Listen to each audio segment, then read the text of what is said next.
Travel in MMO games is usually designed to feel expansive, a slow and steady journey that has you slowly unlock new areas of the map and encounter new enemies and allies. Vast plains, cramped canyons, mysterious forests, and all variety of landscapes are out there waiting to be explored. But Classic WoW takes this exploration to a different level by adding in another dimension to the gameplay: faction conflict. The ongoing battle between the Alliance and the Horde means some areas are controlled by one faction or the other, while others are contested and may favor one side or the other, or neither. Outposts blocking main roads, guards patrolling the border of critical territory, and yet, the world continues to move. Scout reports must be delivered, dungeons still need to be conquered, and today, I want to cover some of the major journeys into hostile territory players undertake as a part of their leveling journey. Adventures that involve some level of friction between the two factions to reach a destination. I won't be covering every single quest, but instead I hope to show some of the most infamous travel routes that illustrate this element of conflict.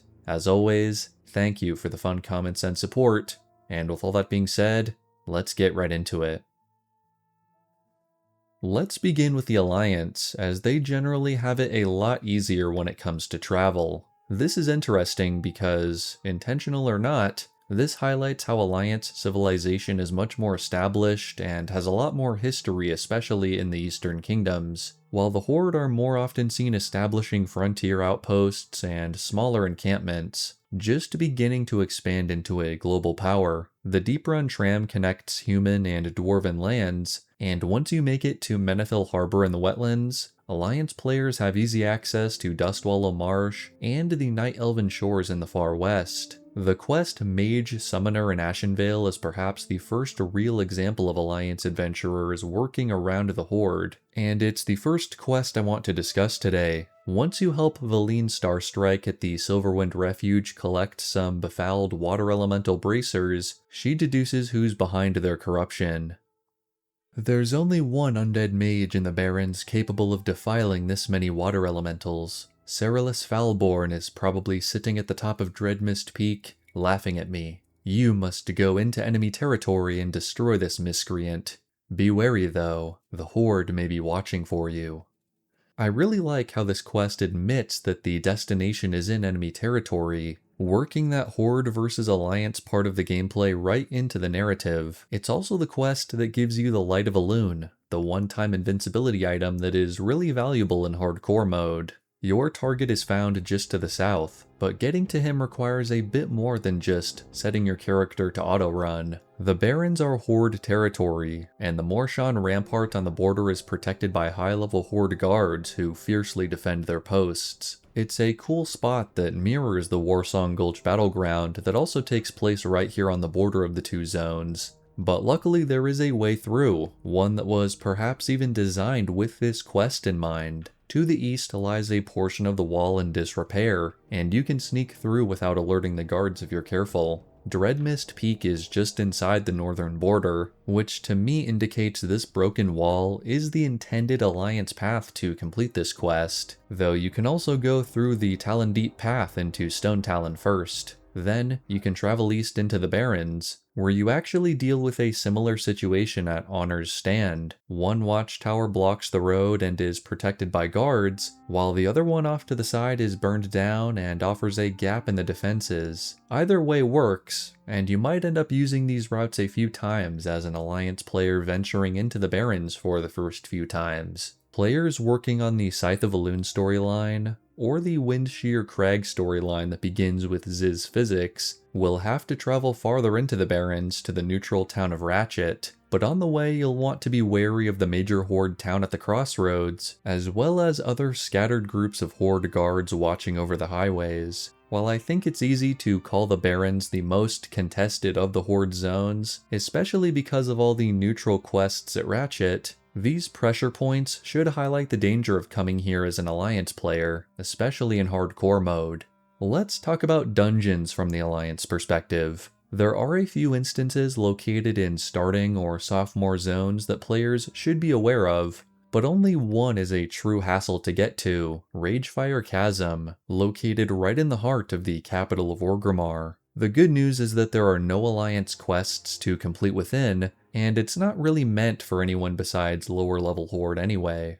In the Barrens, the Wailing Caverns, Razorfen Crawl, and Razorfen Downs are all waiting, but besides the Horde presence I already mentioned, they are fairly accessible to players of both factions. Back in the Eastern Kingdoms, the Scarlet Monastery and Shadowfang Keep are both located in territories controlled by the Forsaken Undead, but luckily for the Alliance there is no strong security, just a lengthy walk through much of Lordaeron to get up there. I should mention that if you do play on a PvP server where other players really have it out for you, then these journeys can certainly be more perilous, but nearly every zone is more dangerous on those servers for the same reason.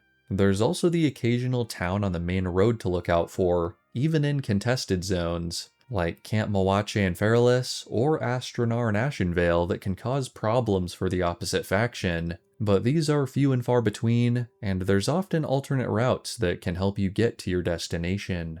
Let's now swap over to the Horde side, where some of these journeys can start to get a little more complex. While we're on the topic of getting to dungeons, let's see which ones are a bit of a hassle for Horde players to access. The Stockades, located right in the center of Stormwind City, are an obvious analog to Ragefire Chasm, and they aren't really designed to be entered by the Horde. The Dead Mines are another interesting case, most often solved by jumping off the Zeppelin arriving at Grom Gall in Stranglethorn Vale, and swimming north to Westfall, hoping a Murloc doesn't grab you on the way. Inconvenient, but doable. Gnomeregan is a different story, as it's located in the west of Dún Moro, center of the Dwarven lands. Alliance players can get here no problem, but the Horde, they have no choice but to fight through the guarded tunnels starting from Dún Algaz in the north and risk raising the alarm.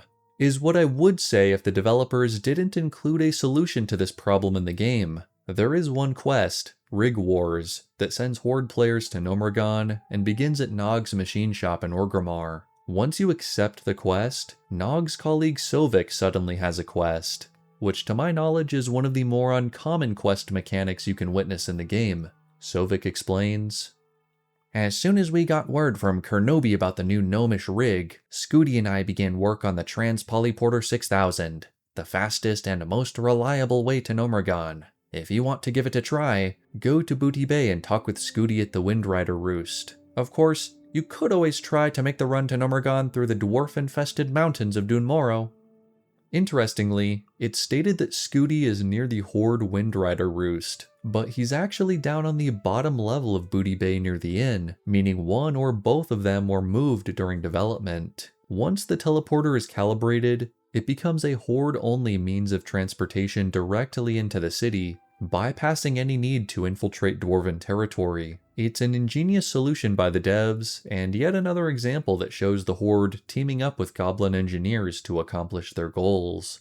On the Horde side, there are basically two main outposts that can give Horde players a lot of trouble as they enter the second half of the game: Stonard in the Swamp of Sorrows, and Kargath in the Badlands. What's fascinating to me is that there are next to zero breadcrumb quests that lead you to either of these small towns in your 30s, and it seems that neutral quests, either originating in the Shimmering Flats or Booty Bay, are the two most likely ways you'll end up in either of these zones as a Horde player. Let's consider Stonard first, a swampy stronghold on the fringes of human territory. Perhaps the Goblin quest, Dream Dust in the Swamp, will get you up and out of Stranglethorn Vale and through Duskwood and Deadwind Pass to the swamp, but the map is counting on your own sense of discovery or prior knowledge to make it all the way over to the Horde base here. On the way, maybe you'll even talk with the Forsaken at Beggar's Haunt, who have set up a clandestine outpost on the edge of Duskwood. Once you reach Stonard, you find a half-dozen quests or so, and the swamp can be a viable questing area for a while, and it's a great flight point to pick up for future adventures into the Sunken Temple or the Blasted Lands to the south. Kargath is somehow even more remote and inconvenient, and it follows a similar pattern. A neutral quest like the Mizrael storyline, or the Raceway quests might bring you out here, or early Horde exploration into Uldaman might also encourage you to check out more of this zone, but being sent to the town for the first time directly is rare, and in all my research only one quest I found does so, originating at Stonard. The Badlands is harsh and lies close to the Alliance-held land of Loch Madan, so communication between Stonard and the Badlands outpost of Kargath is often cut. Prove yourself. Travel to the Badlands and speak with Nika Bloodscar, head scout of the Kargath outpost. Speak with her, and then send her report back to me. As I mentioned, I find it really interesting that the only example of a breadcrumb quest that leads to one of these two locations is from one of them, making these two spots a sort of isolated system for the Horde. You'd have to do a lot of questing and exploration to discover both of them on a first playthrough, but maybe that's the point, showing how remote and isolated some of these outposts really are. Helgrim's quest is marked as level 35, and it's really curious to consider how the devs intended you to get up there. Traveling north is nearly impossible during your 30s. Maybe you can slip through Duskwood and Redridge, but the Burning Steppes and the Searing Gorge are crawling with enemies in their 40s and 50s. And of course the newly blasted passageway connecting the gorge to the Badlands is not marked on the map whatsoever, but that's a discussion for another time. So if not from the south, then your only option is to come down from the north, crossing the wetlands and fighting your way through the tunnels of Dun Algaz before sneaking through Loch Madan and into the Badlands. Because of how the flight path connections work in-game, your best bet is probably taking the Zeppelin from Gromgal up to the Undercity, then working your way down to your destination. Narratively, the implication for Horde scouts is that they'd be able to make a direct journey of some kind, but it's just not viable for the average player working on this quest. Once you unlock both flight paths, you're in the clear and can return here whenever you want, but it's such a rigmarole to set up compared to the relatively seamless paths for Alliance players. Kargath goes on to be a major quest hub for Horde players in the region, and you could very well be completing quests here all the way until max level, as the adventures here focus on the nearby Blackrock Mountain and the many dungeons and raids found within. This just makes it all the more unexpected that it's so hard to find, but I do think it's neat there's some variation in how you discover different zones and their points of interest. I'd love to make more videos in the future talking about the Expeditionary Force or other explorers in Classic, but for today I hope I've given you a lot to think about regarding the geography of Azeroth and what it takes to travel from place to place. The journey is what Classic is all about, and it can be rewarding to slow down and appreciate this massive world you explore each time you log in. Thank you all so much for watching. A special thank you to my channel members who provide bonus support for these videos, and until next time, may the Force be with you.